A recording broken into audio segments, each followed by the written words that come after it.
여인이 어찌 그 젖먹는 자식을 잊겠으며 자기 태에서 난 아들을 국률이 여기지 않겠느냐.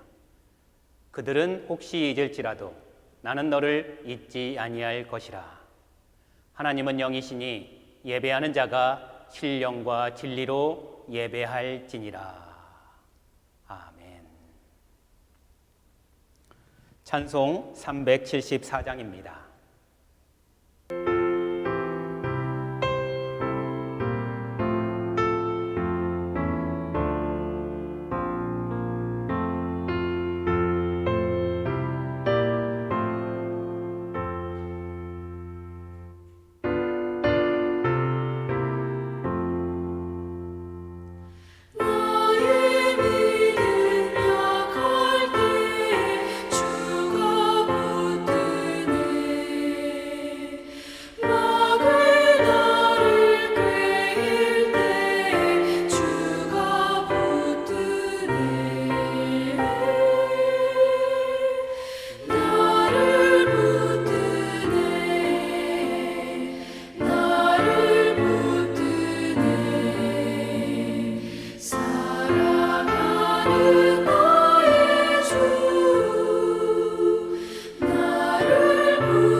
오늘도 새 생명을 허락하시고 나를 붙들어 주시사 이른 아침 주님 앞에 서게 하여 주시니 감사를 드립니다.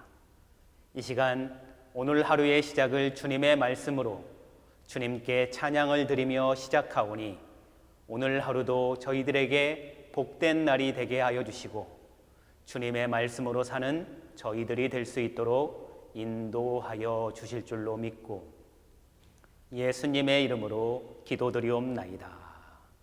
아멘. 이제 다 함께 사도신경으로 우리들의 신앙을 고백하겠습니다. 나는 전능하신 아버지 하나님, 천지의 창조주를 믿습니다. 나는 그의 유일하신 아들, 우리 주 예수 그리스도를 믿습니다.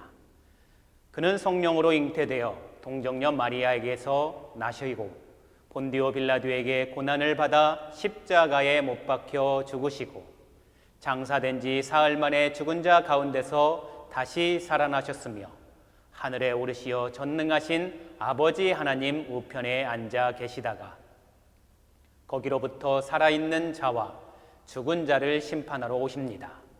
나는 성령을 믿으며 거룩한 공교회와 성도의 교제와 죄를 용서받는 것과 몸의 부활과 영생을 믿습니다.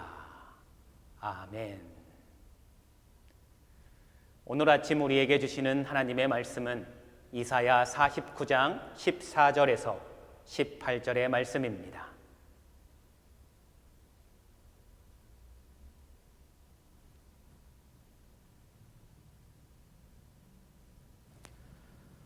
오직 시온이 이르기를 여호와께서 나를 버리시며 주께서 나를 잊으셨다 하였거니와 여인이 어찌 그 젖먹는 자식을 잊겠으며 자기 태에서 난 아들을 국률이 여기지 않겠느냐. 그들은 혹시 잊을지라도 나는 너를 잊지 아니할 것이라. 내가 너를 내 손바닥에 새겼고 너의 성벽이 항상 내 앞에 있나니 내 자녀들은 빨리 걸으며 너를 헐며 너를 황폐하게 하던 자들은 너를 떠나가리라. 내 눈을 들어 사방을 보라. 그들이 다 모여 내게로 오느니라. 나 여호와가 이르노라. 내가 나의 삶으로 맹세하노니 내가 반드시 그 모든 무리를 장식처럼 몸에 차며 그것을 띠기를 신부처럼 할 것이라. 아멘. 이사야 49장은 예루살렘의 회복에 대해서 말씀하고 있습니다. 이스라엘 백성들에게 바벨론의 심판이 임박하였고 그들은 바벨론의 심판을 두려워하고 있습니다. 그래서 오늘 14절의 말씀처럼 이스라엘 백성들은 이렇게 생각을 합니다. 여호와께서 나를 버리시며 주께서 나를 잊으셨다라고 말씀하고 있습니다. 즉 바벨론의 심판 앞에서 이스라엘 백성들은 하나님이 나를 버리셨구나, 나를 잊으셨구나 라고 생각하였던 것입니다. 이 생각은 우리도 이스라엘 백성들처럼 주님께서 나를 잊으셨다라고 생각할 때가 많이 있습니다. 하나님의 응답을 기다리고 있습니다. 그런데 하나님의 응답이 더디게 됩니다. 기도하게 되면 어려운 문제들이 쉽게 해결될 줄 알았는데 쉽게 해결이 되지 않고 오히려 어둠 속으로 더 들어가는 것 같습니다. 또한 장시간 그러한 어려운 문제들이 계속해서 진행이 되고 있습니다. 이렇게 우리는 이러한 상황에 처하게 될 때 마치 이스라엘 백성들이 생각하였던 것처럼 하나님이 나를 잊으셨구나, 하나님이 나를 버리셨구나 라는 생각이 들 때가 우리의 삶에도 너무 많이 있습니다. 이럴 때 이런 생각을 하게 됩니다. 주님께서 나를 버리시고 나를 잊으셨다라고 우리는 이스라엘 백성들처럼 생각하게 됩니다. 아마도 이스라엘 백성들도 바벨론의 공격 앞에서 이런 생각을 하면서 14절의 말씀을 했던 것이 분명합니다. 오직 시온이 이르기를 여호와께서 나를 버리시며 주께서 나를 잊으셨다 하거니와 라고 표현한 것처럼 이스라엘 백성들은 생각하기를 하나님이 우리를 버리셨구나 라고 생각하고 있습니다. 이러한 생각에 주님의 답변은 이렇습니다. 오늘 15절의 말씀, 16절의 말씀, 그리고 17절에 이어서 18절의 말씀이 이런 생각을 하고 있는 이스라엘 백성들에게 하나님은 너희들을 어떻게 생각하고 있는지에 대한 답변이 기록되고 있습니다. 엄마와 자식의 관계를 통해서 주님과 이스라엘 백성의 관계를 설명합니다. 15절의 말씀에 여인이 어찌 그 젖먹는 자식을 잊겠느냐, 자기 태에서 난 아들을 긍휼히 여기지 않겠느냐 라며 주님이 오히려 반문을 합니다. 그러면서 말씀하시기를 그들은 혹시 잊을지라도 나는 너를 잊지 아니할 것이다 라고 말씀하고 계십니다. 이것이 주님이 우리에게 주시는 답변입니다. 우리가 생각하기에 주님은 나를 버리셨고 나를 잊으셨다라고 생각할 그쯤에 주님은 이렇게 답변합니다. 그들은 혹시 잊을지라도 나는 너를 잊지 아니할 것이다 라고 말씀하며 우리가 어떠한 존재라는 것을 16절의 말씀에 잘 설명해 주고 있습니다. 16절의 말씀을 보면 내가 너를 내 손바닥에 새겼고 라고 말씀하십니다. 주님은 이스라엘 백성들을 잊혀진 존재가 아니라 잊혀질 수 없는 존재라고 말씀하고 있습니다. 이것을 우리의 삶에도 적용하게 되면 주님은 우리에게 여러분 한 분 한 분이 모두가 잊혀지는 존재가 아니라 잊혀질 수 없는 존재인 것입니다.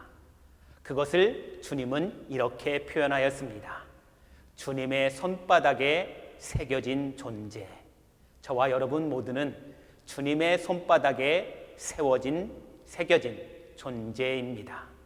그 이유는 우리 모두는 하나님의 자녀이기 때문입니다. 그럼에도 불구하고 우리는 때때로 이스라엘 백성들처럼 감당하기 어려운 바벨론 앞, 즉 어려운 상황에 처하게 되면 주님에게 우리는 잊혀진 존재라고 생각할 수도 있습니다. 그래서 우리는 시험에 들기도 합니다. 그럴 때마다 오늘의 말씀을 잊지 마시기를 바랍니다. 저와 여러분 모두는 주님의 손바닥에 새겨진 존재입니다. 결코 주님은 우리를 잊지 않으십니다. 그러니 어떤 상황에서도 나는 주님의 손바닥에 새겨진 존재임을 잊지 마시기를 바랍니다. 오늘도 나는 주님의 손바닥에 새겨진 존재라는 자부심을 갖고 오늘을 사는 복된 삶이 되시기를 바랍니다. 하나님 아버지, 우리가 어떠한 존재인가를 깨닫게 해주시니 감사를 드립니다. 우리는 주님의 손바닥에 새겨진 존재입니다. 그러니 잊혀질 수 없는 존재임을 다시 한번 되새겨 주시니 감사를 드립니다. 어떠한 상황에서도 주님은 나를 결코 잊지 않는다는 믿음으로 사는 저희들이 될 수 있도록 인도하여 주실 줄로 믿고 우리 구주 예수 그리스도의 이름으로 간절히 기도드리옵나이다. 아멘. 찬송 380장입니다.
이 시간 다 같이 합심하여 중보기도 하겠습니다.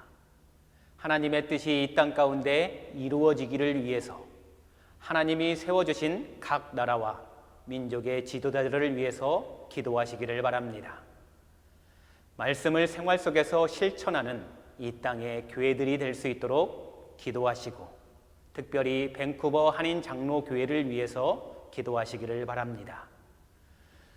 하나님의 말씀으로 죄의 유혹을 이기며 살아가는 가정이 되게 해달라고, 우리의 자녀들이 되게 해달라고 이 시간 기도하겠습니다. 또한 육신의 질병과 코비드-19이 속히 종식되며 영적인 질병도 치유함을 받을 수 있도록 기도하시고, 오늘 또 우리의 죄를 용서해 주시고 우리 또한 다른 사람을 용서하는 삶을 살 수 있도록 우리 이 시간 다 같이 합심하여 중보 기도하겠습니다.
이제는 우리 주 예수 그리스도의 은혜와 하나님 아버지의 그 크신 사랑과 성령의 교통하심이 우리는 결코 잊혀지는 존재가 아닌 주님의 손바닥에 새겨져 결코 잊혀질 수 없는 존재임을 깨달아 주님의 말씀대로 살기로 다짐하는 우리 밴쿠버 한인장로교회 성도님들 머리머리 위에 지금부터 영원토록 함께하기를 간절히 축원하옵나이다.